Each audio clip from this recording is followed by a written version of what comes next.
Les progrès accomplis à ce jour dans la mise en œuvre de l'accord sur la zone de libre-échange continentale africaine, ZLECAf en sigle, ont permis au Congo et au Rwanda de signer un protocole d'accord pour accélérer la mise en œuvre de l'accord sur la ZLECAf. L'objectif principal vise le renforcement du commerce entre les deux pays. Prenant la parole, le ministre des Affaires étrangères, de la francophonie et des Congolais de l'étranger, Jean-Claude Gakoso, a fait un rappel historique des liens entre les deux pays. Pour lui, la coopération entre le Congo et le Rwanda n'est pas seulement économique, elle est aussi mémorielle. En 1994, lorsque se produit la grande tragédie qui marquera à jamais l'histoire de ce pays, mais l'histoire de l'Afrique et du monde, à savoir ce génocide des Tutsis, la République du Congo est en première ligne pour accueillir les premiers réfugiés rwandais. Par vagues successives d'importance inégale, des Rwandais ont trouvé asile et protection en République du Congo, dans les villes du Nord, dans les villes du Centre, dans les villes du Sud. Progressivement, ils se sont intégrés dans la société congolaise. Aujourd'hui, la coopération entre nos deux pays est un exemple de complémentarité sud-sud, un exemple de partage d'expériences sud-sud, un exemple de soutien mutuel dans les organisations internationales.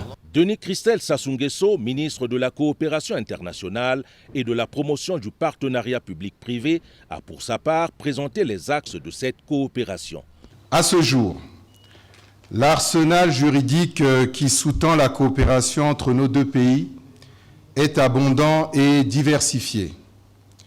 Il compte 33 instruments juridiques, parmi lesquels 7 signés lors de la 5e session de la commission mixte et 8 conclus à l'occasion de la visite d'État de son Excellence M. Paul Kagame en République du Congo les 11 et 13 avril 2022. De tous ces accords, il importe de distinguer les accords de portée générale qui ont pour objet d'établir la coopération dans certains secteurs, des accords spécifiques qui portent sur la réalisation de projets bien précis. Avec la signature de cet accord, le président Paul Kagame souhaite que le Congo et le Rwanda interagissent avec la ZLECAf afin que les deux pays servent d'exemple dans la mise en œuvre de ce projet continental. Pour le président Denis Sassou Nguesso, il y a lieu d'être regardant pour que la coopération entre les deux pays apporte des résultats concrets. En ce qui me concerne, je pense que je l'ai dit au président Paul Kagame aussi,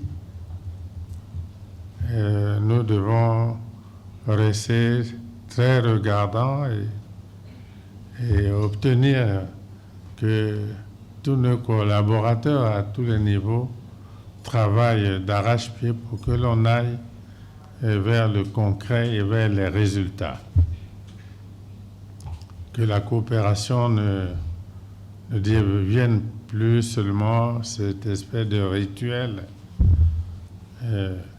qui passe de commission mixte en commission mixte, de signature d'accord en signature d'accord qui après sont classés dans les tiroirs des ministères.